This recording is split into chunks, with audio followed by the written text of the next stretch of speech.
नमस्ते दोस्तों, एक बार फिर स्वागत है पीकेएस स्टडी में। आज से हम शुरू करने जा रहे हैं नवीन सर की जो नायक सीरीज हुई थी और जिसमें 35 प्रैक्टिस सेट हुए थे, उन सभी प्रैक्टिस सेट का रिवीजन करेंगे। और आप लोगों को हैंड रिटन नोट भी मिलेंगे। हैंड रिटन नोट कहाँ मिलेंगे? वो व्हाट्सएप पे मिलेंगे।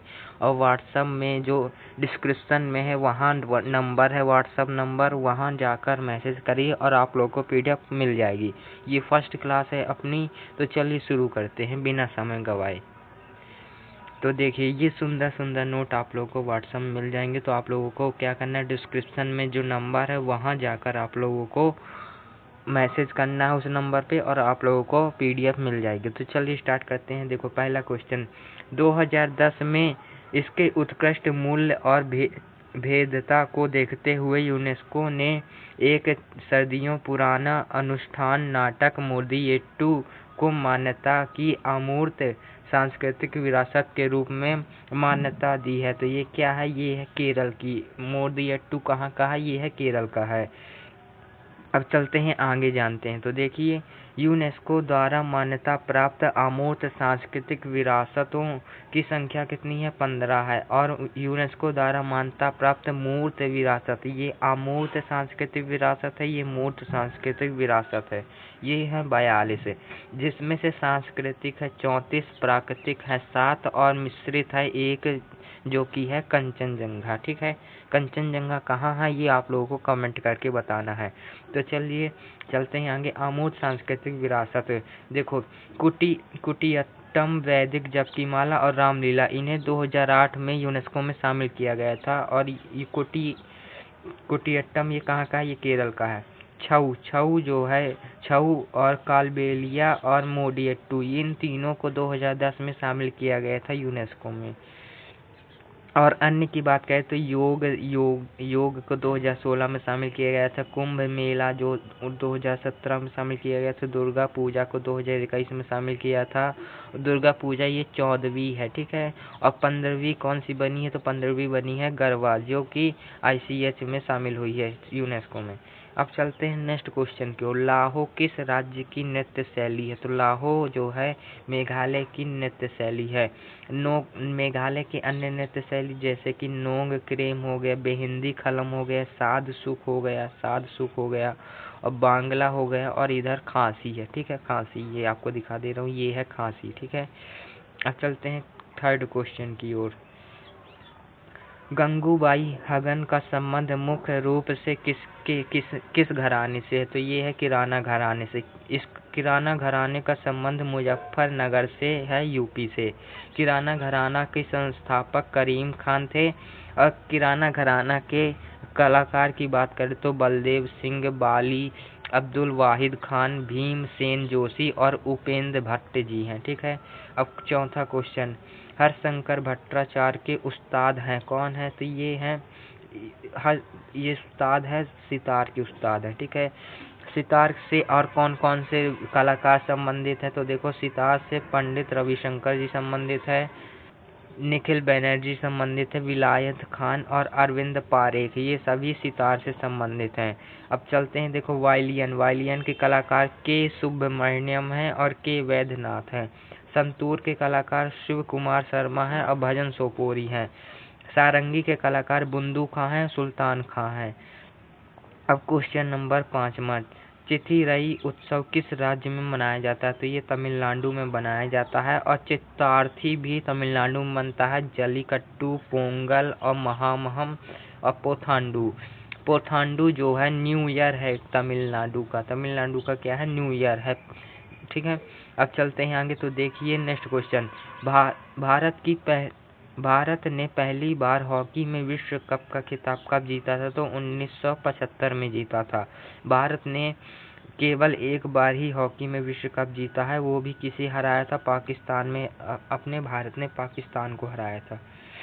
देखो, 1975 का वर्ल्ड कप ये जीता भारत ने और हारा पाकिस्तान था। पाकिस्तान 2-1 से हारा था।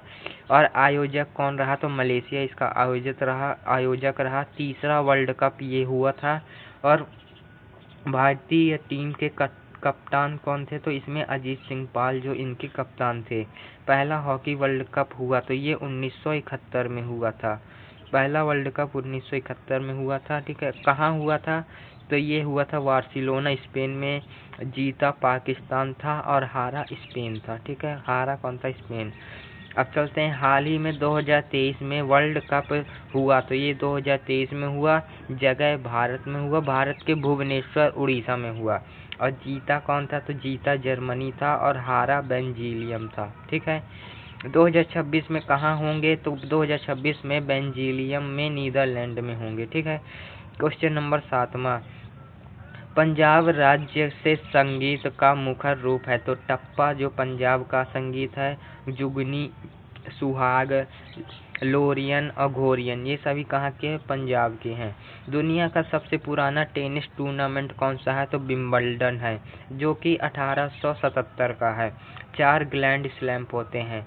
ऑस्ट्रेलिया ओपन होता है जो 1905 का है, इसे हार्ड कोर्ट पर खेला जाता है। और दूसरा होता है फ्रेंच ओपन जो 1891 का है, मिट्टी पर खेला जाता है। और तीसरा है विंबलडन 1877 का, ये घास के मैदान में खेला जाता है। यूएस ओपन जो कि 1881 का है, जो हार्ड कोर्ट पर खेला जाता है। अब चलते हैं आगे, देखिए ऑस्ट्रेलिया ओपन 2024 में किस पुरुष ने जीता था? तो जनिक सिनर ने जीता था, जो इटली से थे। और किस महिला ने जीता था? तो आर्यन सावालेका ने जीता था, जो कि बेलारूस से थी। युगल कौन थे जो जीतने वाले? तो रोहन बोपन्ना और मैथ्यूज थे, जो कि दोनों ही ऑस्ट्रेलिया से थे।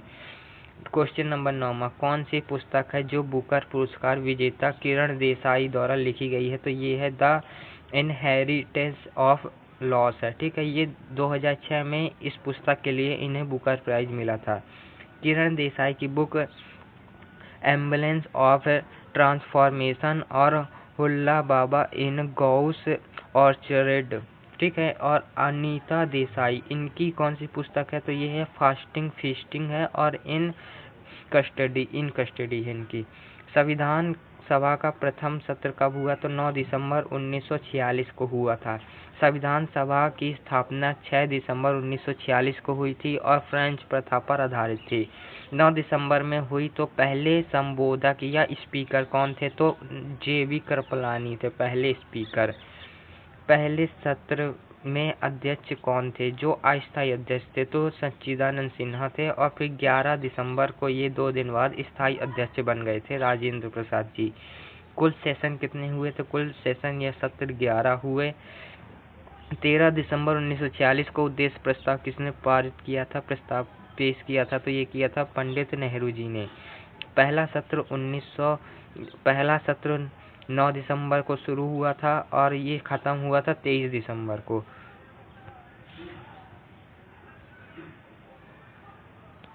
क्वेश्चन नंबर 11, भारत की संविधान सभा का परामर्शदाता कौन था? तो ये था B.N. राव, श्री B.N. राव। ये संवैधानिक सलाहकार यही थे। संविधान का पहला प्रारूप इन्हीं ने बनाया था और B.N. राव ने ही, ठीक है। और कब बनाया था पहला प्रारूप? तो ये बनाया था अक्टूबर 1947 को, जिसमें 243 अनुच्छेद थे। कितने? 243 अनुच्छेद थे। क्वेश्चन नंबर 12, भारत की संविधान सभा का गठन किया गया था? तो कैबिनेट मिशन योजना के अंतर्गत किया गया था। ये 1956 की है। कैबिनेट मिशन 24 मार्च 1946 को दिल्ली में आया था। ये 1946 का है, ये गलती 56 हो गया, 46 का, ठीक है। कैबिनेट मिशन भारत आया था 24 मार्च 1946 को, और कैबिनेट मिशन पेश किया गया था 16 मार्च 1946 को। कैबिनेट मिशन का अध्यक्ष माउंटबेटन था, उपाध्यक्ष नेहरू जी थे। कुल सदस्य इसमें कितने थे? 13 कुल सदस्य थे। संविधान सभा की प्रांतीय संविधान समिति का कौन था?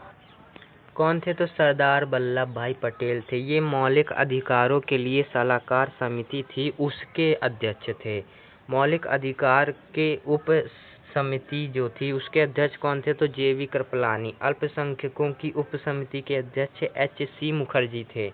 पंडित नेहरू के अंतर्गत संघ शक्ति समिति आई थी और संघ संविधान समिति। डॉक्टर राजेंद्र प्रसाद संचालन समिति से थे और BR अम्बेडकर जो थे प्रारूप समिति से थे। अब चलते हैं आगे। क्वेश्चन नंबर 14वां, भारतीय संविधान को संविधान सभा द्वारा अलंकृत किया गया था। तो ये 26 नवंबर 1949 को, इसी दिन हम कानून दिवस मनाते हैं। और संविधान लागू हुआ था 26 जनवरी 1950 को। संविधान निर्माण में लगा समय 2 वर्ष 11 महीने और 18 दिन लगे थे। अब चलते हैं क्वेश्चन नंबर 15 की ओर। तो अब देखिए क्वेश्चन नंबर 15 को, भारतीय संविधान सभा में कुल कितनी महिलाएं सदस्य थी? तो 15 महिलाएं थी। 15 महिलाओं में से कितनी महिलाओं ने भारतीय संविधान की कॉपी पर हस्ताक्षर किए थे? तो 11 महिलाओं ने हस्ताक्षर किए थे। कौन कौन सी महिला थी? तो आइए देखते हैं। विजय लक्ष्मी पंडित, जिन्होंने इस्तीफा दे दिया था, और थी राजकुमारी अमृत कौर, ये पहली स्वास्थ्य मंत्री थी। ठीक है। सुचेता कृपलानी, ये पहली महिला सीएम थी। कहाँ से? यूपी से थी। सरोजिनी नायडू, ये इनका निधन हो गया था। और लीला रॉय, इस्तीफा दे दिया था इन्होंने। हंसा मेहता थी। कमला चौधरी जी, दुर्गाबाई थी। रेणुका रॉय थी। मालती चौधरी थी। मालती चौधरी जी ने भी इस्तीफा दे दिया था। दक्षिणाई वेलायुधन थी, जो कि पहली दलित महिला थी। बेगम एजाज थी, जो पहली मुस्लिम महिला थी। एनी मुस्किरीनी थी, जो और अम्बू स्वामीनाथन थी, जो दक्षिण भारत की पहली महिला थी। और सबसे पहले हस्ताक्षर भी इन्होंने किए थे, अम्बू स्वामीनाथन ने। अब 15वीं जो थी पूर्णिमा बनर्जी थी। अब चलते हैं आगे क्वेश्चन नंबर 16 की ओर। तो देखिए, भारत में प्रागैतिहासिक मानव का प्राचीनतम जीवाश्म किस स्थान से मिला है? तो ये हथनौरा एमपी से मिला है। कहाँ? हथनौरा एमपी से। यहाँ से मानव की खोपड़ी मिली है। 1982 में भारतीय सर्वेक्षण विभाग द्वारा इसी खोपड़ी को नर्मदा मैन कहा गया था। ठीक है। अब चलते हैं क्वेश्चन नंबर 17 की ओर।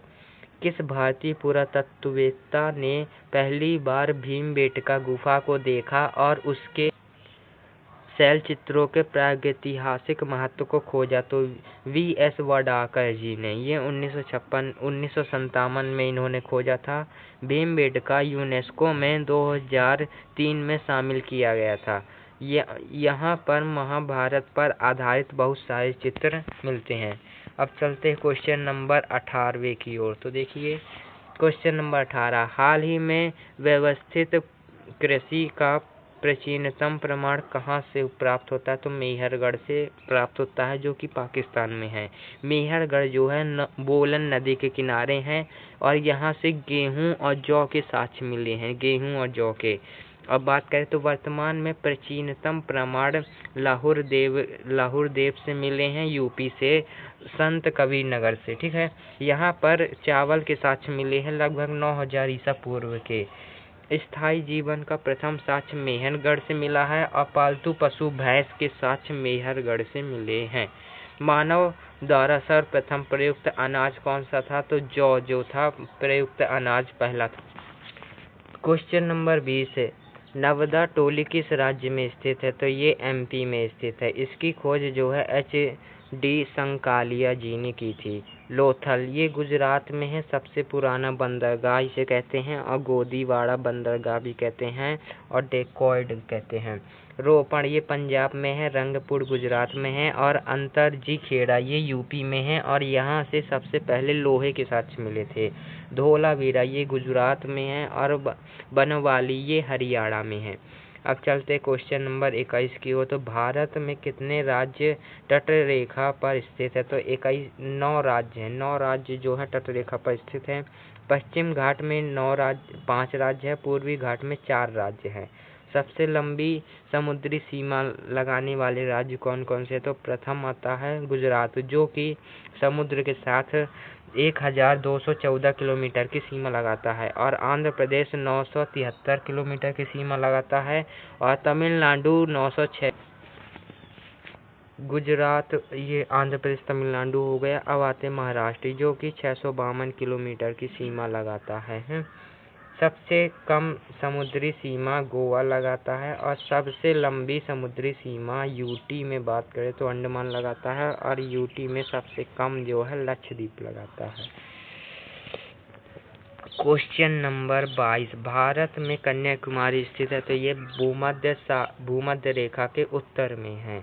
निम्न द्वीपों के युग्मों में से कौन सा एक 10 अंश जलमार्ग आपस को पृथक करता है? तो 10 अंश जलमार्ग जो है अंडमान निकोबार को अलग अलग करता है, और 8 डिग्री चैनल जो है मालदीव और लक्षद्वीप को अलग करता है। 9 डिग्री चैनल मिनिकॉय और लक्षद्वीप को अलग करता है, और 11 डिग्री चैनल अमीनी द्वीप और कन्नौर को अलग करता है।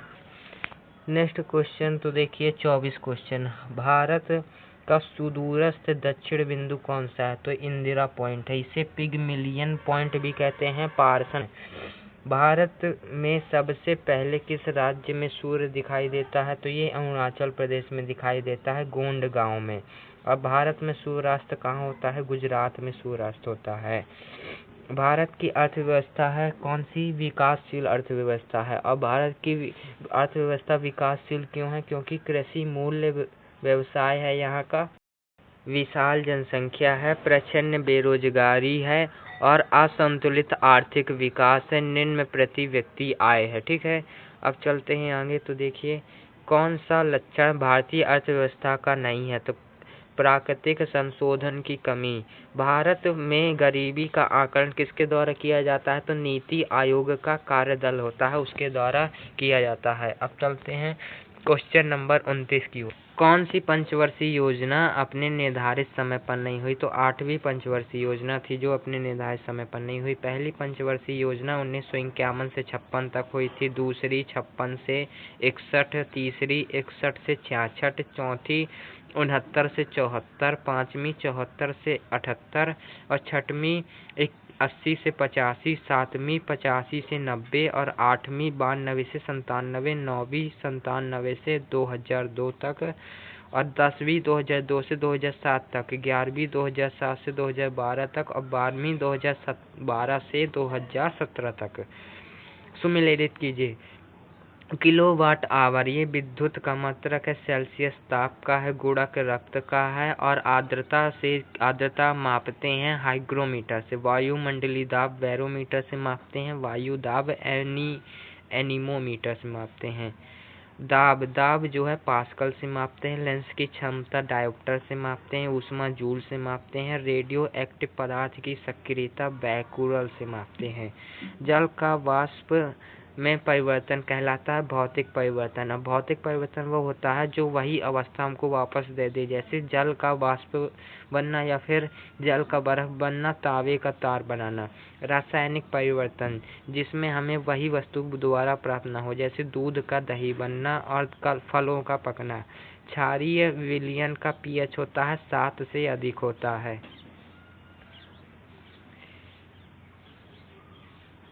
जल में घुलनशील विटामिन बी और सी, और वसा में घुलन विटामिन के ई डी है। ठीक है, हमारा शरीर कौन सा विटामिन बनाता है? तो विटामिन डी और विटामिन के। ठीक है, किस स्टेडियम का नाम बदलकर निरंजन शाह स्टेडियम रखा गया? तो सौराष्ट्र स्टेडियम का नाम बदलकर। एम चिन्ना स्वामी स्टेडियम बेंगलुरु कर्नाटक में है। कहाँ? कर्नाटक में। वैज्ञानिक अनुसंधान के जी.डी. बिरला पुरस्कार जीतने वाली पहली महिला वैज्ञानिक कौन थी? जी.डी. बिरला पुरस्कार जो है 1991 में शुरू हुआ था, ये अदिति सेन को मिला है। किसके लिए? कंप्यूटिंग नवाचार के लिए इन्हें मिला है। 38 क्वेश्चन, वर्ष 2024 Dada Saheb Phalke international film festival award किसे बेस्ट फिल्म पुरस्कार को मिला? तो जवान को मिला है। जवान में किसे बेस्ट अभिनेता के रूप में? शाहरुख खान को मिला है। बेस्ट अभिनेत्री नयनतारा है, और बेस्ट डायरेक्टर संदीप रेड्डी को मिला है एनिमल के लिए। अब बेस्ट विलेन का रोल जो था बॉबी देओल का था, और इन्हें भी मिला है एनिमल के लिए।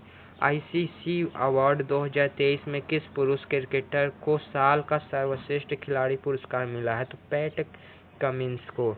ये दूसरे सबसे महंगे खिलाड़ी बने हैं, लगभग 20 करोड़ में बिके हैं।